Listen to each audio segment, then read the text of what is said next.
All right, let's grade some off-season moves for NWSL teams. 12 teams currently in preseason. For some players, they've already been in their markets for weeks Oh now. yeah.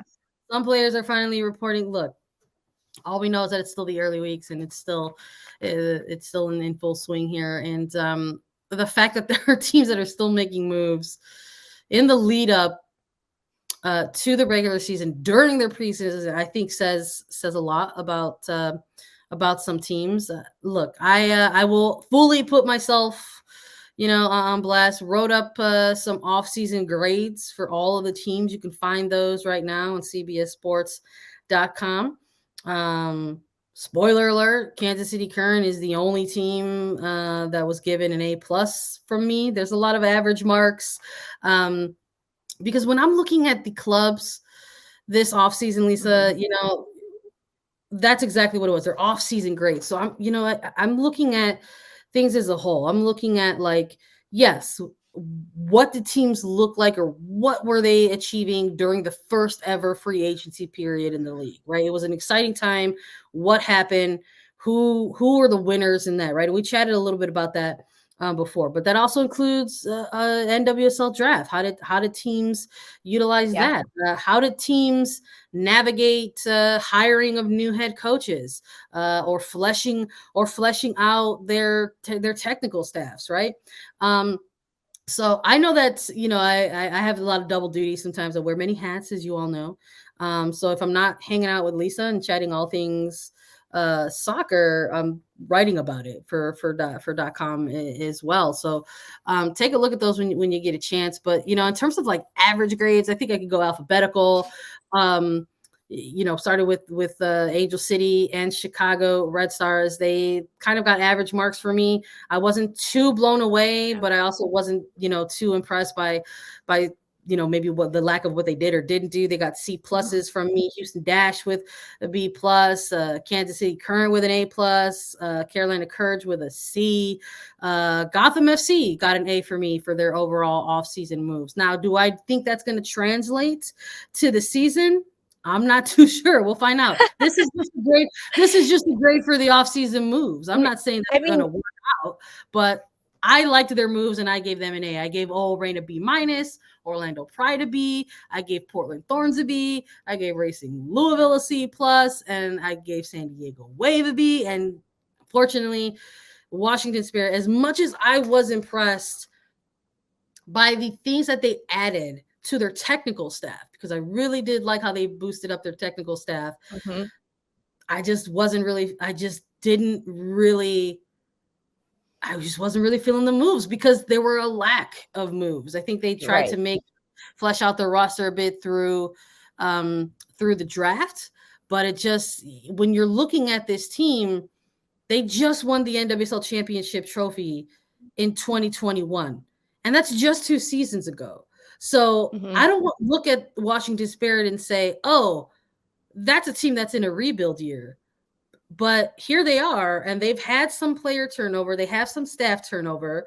So 2023 does feel a little bit like perhaps a maybe retooling year for them. So, Yeah. they got a new coach in Parsons, and I just am looking at the roster and what's in front of them, and I just thought maybe there could have been more moves that could have been done. And who knows, maybe because Kansas City is still signing players. Who knows? Maybe Michelle King and company are still working some things out, and Right. we will get some news on them. But for now, at this stage in February, early February, I rolled with a D here for So Washington. so you gave Washington a D. You just gave us a little bit insight as to kind of why I agree. I don't think Washington did anything too jaw-dropping, right? Like, Mm. I'm gonna say lost a player like Kelly O'Hara that had won championship with that club and had been there for a very long time. I think the signing of Mark Parsons was very big for that club. They kept on someone like Angela Salem too in their technical staff, and I think the partnership between Mark Parsons and Salem, their history at Portland Thorns will really help this Washington team. They bolstered up their front office staff. They did a great job there, but they did not sign enough players. They did not get enough defenders with their team, and Yeah, I want to ask you, when you were kind of going through these and then you gave Washington a D and North Carolina a C, I want to ask about them a little bit as well. Yeah. These are clubs that, were you looking at kind of the end of 2022 as to kind of set the bar for the trade, or did all these teams have like clean slates coming into it? Because Washington Yeah. struggled last year. They struggled a Right. lot last year. And Washington, one of the two teams between North Carolina that did have to get a new head coach, five Yeah. teams that were looking at new coaches in this offseason and signing them. So how did you Yeah. kind of start the baseline for these grades? Was there a bell Yeah. curve or anything? I love that. I love that, Lisa. I love the ask that questions because look, you want to know when off season starts? Off season starts the minute your season ends. That's when off season starts. So for some of these teams, their off seasons got started a little bit earlier than 6 of the other teams that were Mhm. involved in the grading process. And credit to maybe for an example sake, a team perhaps like Houston Dash. They knew that they were going to have a couple free agents listed on that free agency market, and they were one of the teams to ensure that they got those players re-signed really, really early. Yeah. They made a really early announcement, sort of just post their elimination from the quarterfinals, that they had re-signed Sophie Schmidt, that they had re-signed Alicia Chapman, 2 Canadian internationals, veteran pieces to their roster. They've been part of the Houston Dash franchise for quite some time now, and they will remain so moving forward.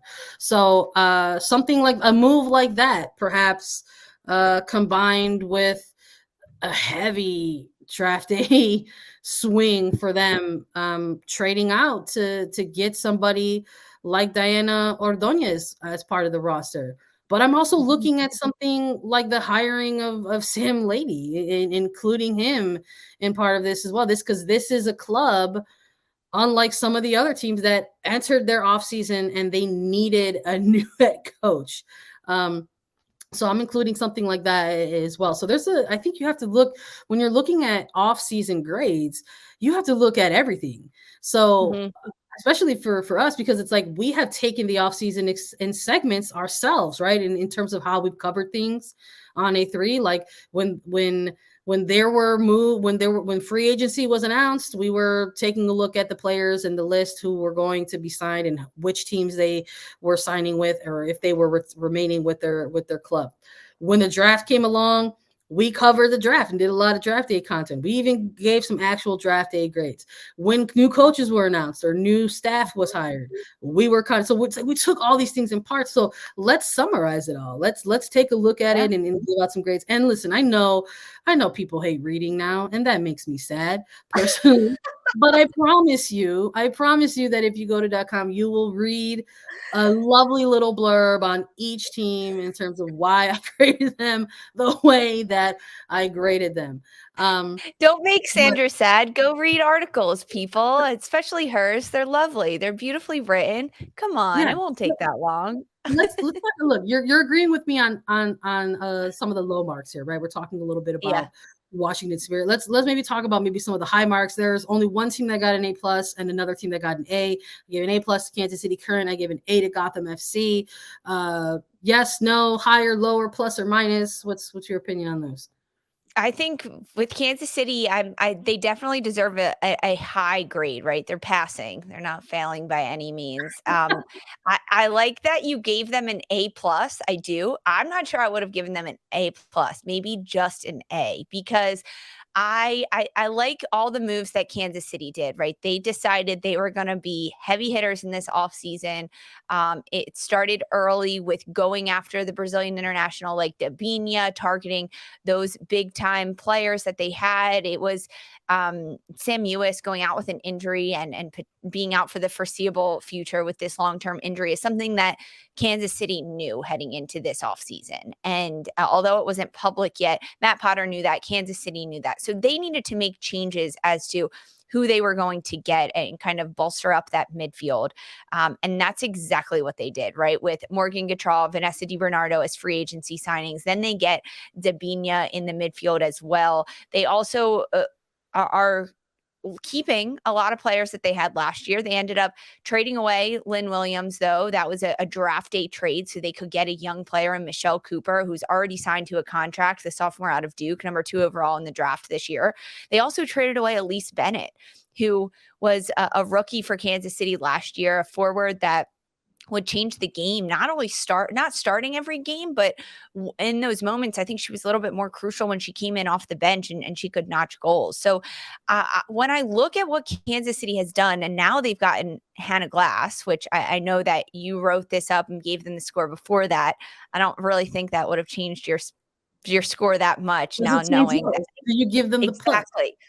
It may change mine to give them the plus. It may change mine to give them a plus. But the thing with Kansas City is this is a team that was great last year. They went all the way to the NWSL final. They lost in the championship to Portland Thorns. This is a team that had a lot going for them. They had so many positive aspects and attributes throughout last year, and they've added so many different pieces. And although they are great pieces between Gautreau, DiBernardo, the Binya that they're adding in there, they also are changing up a lot of things that they're doing with their structure. And although we're looking at just the offseason, I have to wonder, how is this Kansas City team going to look in 2023? Are they going to be a vastly different team? How are we going to see them set up in formation or attack other teams? Because you can't play the same way you did last year when you've got 3 powerhouse midfielders coming into it. You also have a rookie that last year in Alex Luera that could play all over the field and filled the holes that you needed to fill. And that's frankly when Luera shined. Is she going to be able to do that again this year when there are so many other big players around her? We haven't even really touched on that in terms of Kansas City's grade, right? We're talking about some of the big movements that they made in free agency and the big like top tier talents that they were targeting there, adding international player and somebody like Glass. Yeah. But we're not even talking about something that the sort of stability moves, right? Like the fact that they had re-signings for players that were integral parts of their championship finals run, like re-signing Haley Mace, extending her contract. Yes. Florida and her breakout rookie season, making sure that they're giving her a home still in Kansas City. Kate Del Fava, a player that they've also re-signed and extended. We're not even like talking about that. Like just like your simple like moves that you make to try to retain as much of this roster that went on that run, which to me are, if not as important, more important than signing the big players, because you've already got a really good foundation of a team and people that are bought into Matt Potter's system and style of play, and that were at Kansas City maybe when they were playing on a baseball field, and they're already bought in. Now they've got all these shiny new features that they can flash in front of players like Dabinia and Hannah Glass, which is great. That's how you get big players, but you also have to keep the ones that are already bought in and that you've already that like have already fallen in love with the team and the city and things like that. So I think that Kansas City did a nice job of balancing those two things. Maybe with the Glass signing the Swedish defender, it would give them a plus for me on this front. But I don't know. I think an A+ is pretty high. That's the highest you could ever get in school. So they're actually setting the bar for themselves. Like if I have to do this again next year and they don't get an A+, like, hey, what's going on here? Are you swayed by Gotham in any way? Like, are you satisfied with an A? Are they like, or would you add a plus or a minus there? I think there's some similarities in terms of looking at the off seasons of these two teams, right? When we're looking at how they tackled their free agency market, when we look at how they tackled their re-signings, when we look at how they navigated the draft, both of these teams exited the draft with a top 5 pick, Michelle Cooper for Kansas City. We're talking Jenna Neishwanger for Gotham FC. They also, participated in trades before the draft. They got veteran pieces, whether that's whether that's someone like Lynn Williams, who's not no rinky-dink like veteran piece, and then they got Yasmin Ryan. Kelly O'Hara. They broke open free agency with Kelly O'Hara. But I also like that they targeted positional areas. I mean, locking up somebody like Abby Smith for your goalkeeper position. Massive. I thought was huge. I think that is a free agency offseason move that a lot of us didn't speak about enough when it comes to media coverage Mhm. during this time. Abby Smith may very well be one of the bigger and more impactful free agency signings to come out of the first ever free agency period. So I really liked their moves. I thought they targeted Yeah. areas on the pitch they needed to target. I liked how their re-signings. I liked their free agency pickups. I like that they still picked up a young piece in Jenna Neishwanger, and all of the moves that they made for to sort of bulk up their technical side, their technical Yeah. staff as well was big for me. And I gave them an A as well. Yeah, I think getting Juan Carlos Samaros as their new head coach, which is who filled in at Houston at the end of last year and took the Dash to their first ever playoff appearance, was massive. This is a great grab. And when you look at what Gotham has been through in their head coaching position over the last 2 years, it's been a lot of ups and downs. It's been a lot of different pieces that they're trying to plug into it. So when you're a coach that's coming in like Juan Carlos Samaros to look at the history of this team, under Scott Parkinson, under Hugh Menzies for a little bit last year, where you saw so much trade, and then you have your starting goalkeeper and Ashlyn Harris retire, you have to make some really big moves. And that includes getting someone like a Kelly O'Hara. I think, as you said, Abby Smith, the goalkeeper, defender, Kristen Edmonds, these were really big signings for Gotham.